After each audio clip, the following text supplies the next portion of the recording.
New York शहर में एक प्लेन उतरता है। रात का समय है और चारों तरफ अंधेरा छाया हुआ है। प्लेन धीरे धीरे रनवे पर आता है, जैसे कोई अनजान खतरा अपने पंख फैला रहा हो। सब कुछ नॉर्मल लगता है। एयरपोर्ट पर लोग अपने अपने काम में व्यस्त हैं। कोई जल्दी में है तो कोई अपने परिवार से मिलने की खुशी में। लेकिन कुछ गड़बड़ है। कोई रोशनी नहीं है, कोई आवाज नहीं है। प्लेन के अंदर का माहौल अजीब और डरावना है। ऐसा लगता है जैसे समय थम गया हो। प्लेन में बैठे लोग बिल्कुल शांत हैं। उनकी आंखें खुली हैं, लेकिन उनमें कोई जीवन नहीं है। ऐसा लगता है जैसे वो किसी गहरी नींद में हो। वो मर चुके हैं, लेकिन वो फिर से जिंदा होंगे। उनकी सांसें थम चुकी हैं, लेकिन उनके शरीर में कुछ अजीब हो रहा है। प्लेन में एक अजीब वायरस है। ये वायरस हवा में फैला हुआ है और किसी को भी अपनी चपेट में ले सकता है। ये बहुत जल्दी फैलता है। एक बार अगर ये किसी को लग जाए तो उसे बचाना मुश्किल हो जाता है। जो लोग इससे इन्फेक्टेड होते हैं वो बदल जाते हैं। उनके शरीर में अजीब बदलाव आने लगते हैं। वो एक खौफनाक चीज बन जाते हैं। उनकी आंखें लाल हो जाती हैं और उनके दांत नुकीले हो जाते हैं। उन्हें खून की प्यास लगती है। वो किसी भी कीमत पर खून पीना चाहते हैं। ये वायरस बहुत पुराना है। ये बहुत शक्तिशाली है।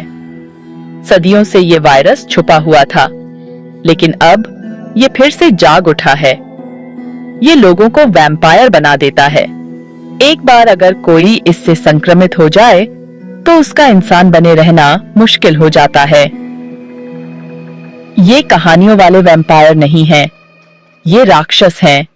ये इंसानों के खून के प्यासे हैं और इन्हें रोकना बहुत मुश्किल है। इफ्रेम गुडवेदर एक वैज्ञानिक है। वो एक बहुत ही कुशल और समर्पित वैज्ञानिक है जो हमेशा नई खोजों और अनुसंधानों में व्यस्त रहता है। वो सीडीसी में काम करता है। सीडीसी यानी centres for disease control and prevention, जहां वो बीमारियों के फैलाव को रोकने के लिए काम करता है। वो बीमारियों पर रिसर्च करता है। उसकी रिसर्च का मुख्य उद्देश्य खतरनाक वायरस और बीमारियों को समझना और उन्हें रोकना है। उसे एयरपोर्ट बुलाया जाता है। एक आपातकालीन स्थिति के कारण उसे तुरंत वहां पहुंचना पड़ता है। उसे पता लगाना है कि प्लेन में क्या हुआ था। प्लेन में कुछ अजीब और भयानक घटित हुआ है। इफ्रेम को कुछ बहुत ही डरावनी चीज मिलती है। प्लेन के अंदर का दृश्य उसे हिलाकर रख देता है। प्लेन में बैठे लोग मरे नहीं हैं, वो बदल रहे हैं। उनकी हालत तेजी से बिगड़ रही है। वो कुछ और बन रहे हैं। कुछ बुरा। वो वैम्पायर में बदल रहे हैं, जो और भी खतरनाक है। वायरस बहुत जल्दी फैल रहा है।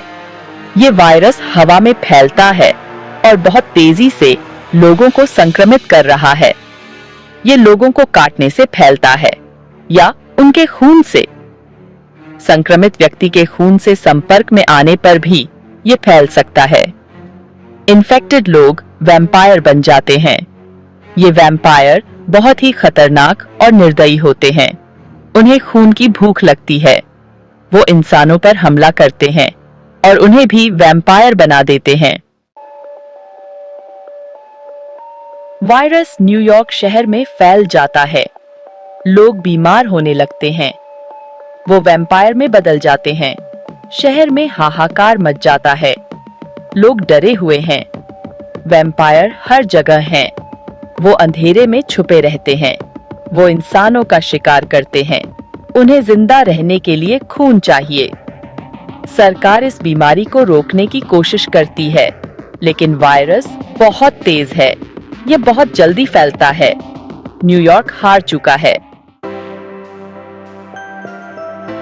इफ्रेम जानता है कि वायरस को कैसे रोका जाए। उसे मास्टर को ढूंढना होगा। मास्टर सबसे पुराना वैम्पायर है, वही सबको कंट्रोल करता है। इफ्रेम अकेला नहीं है, उसके साथ उसके साथी हैं। वो वैम्पायर से लड़ रहे हैं। वो शहर को बचाने की कोशिश कर रहे हैं। उन्हें मास्टर को मारने का तरीका ढूंढना होगा। उन्हें उसकी कमजोरी का पता लगाना होगा। यही एकमात्र उम्मीद है। भाग 5। पुराना दुश्मन। मास्टर बहुत पुराना है। वो बहुत शक्तिशाली है। उसके कंट्रोल में बहुत से वैम्पायर हैं। वो चाहता है कि वायरस फैल जाए।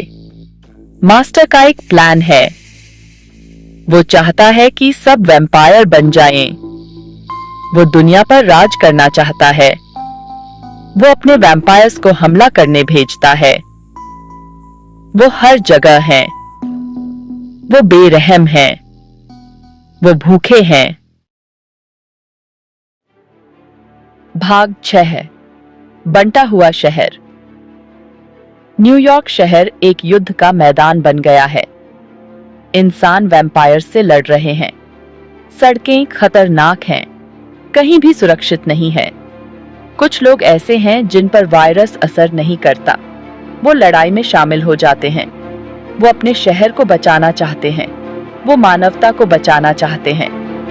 लेकिन वैम्पायर ताकतवर हैं। वो बहुत ज्यादा हैं। लड़ाई मुश्किल है। इंसान उम्मीद हार रहे हैं। भाग 7। विरोध की कीमत। इफ्रेम और उसके साथी वापस लड़ते हैं। वो नए हथियार बनाते हैं। वो वैम्पायर्स के बारे में पढ़ते हैं। वो उनकी कमजोरियों के बारे में जान लेते हैं। लड़ाई का असर हो रहा है। बहुत से लोग मर रहे हैं। वैम्पायर बेरहम हैं, लेकिन इफ्रेम हार मानने को तैयार नहीं है। वो जानता है कि पूरी मानवता खतरे में है। उसे मास्टर को हराने का तरीका ढूंढना होगा। उसे इलाज ढूंढना होगा। भाग 8। अंधेरे में उम्मीद की किरण। जब सब कुछ खोया हुआ लगता है, तब भी एक छोटी सी रोशनी हमें रास्ता दिखा सकती है। इफ्रेम को मास्टर की कमजोरी का पता चलता है। एक पुरानी किताब में छुपे रहस्य से उसे यह जानकारी मिलती है। उसे जिंदा रहने के लिए सूरज की रोशनी चाहिए। यह जानकारी इफ्रेम के लिए एक महत्वपूर्ण मोड़ साबित होती है। इफ्रेम इसका इस्तेमाल उसके खिलाफ कर सकता है। वह एक योजना बनाता है जिसमें सूरज की रोशनी का उपयोग किया जाएगा। लड़ाई अभी खत्म नहीं हुई है, लेकिन उम्मीद है। इफ्रेम और उसके साथी एकजुट होकर इस चुनौती का सामना करने के लिए तैयार हैं। इफ्रेम और उसके साथियों के पास मास्टर को हराने का मौका है। वे अपनी पूरी ताकत और साहस के साथ आगे बढ़ते हैं। उनके पास दुनिया को बचाने का मौका है। आखिरी लड़ाई खतरनाक होगी, लेकिन वो तैयार हैं। वे जानते हैं कि यह उनकी आखिरी उम्मीद है। वो अपने शहर के लिए लड़ेंगे। वे अपने प्रियजनों और अपने भविष्य के लिए लड़ेंगे। वो मानवता के लिए लड़ेंगे। उनकी एकता और साहस ही उनकी सबसे बड़ी ताकत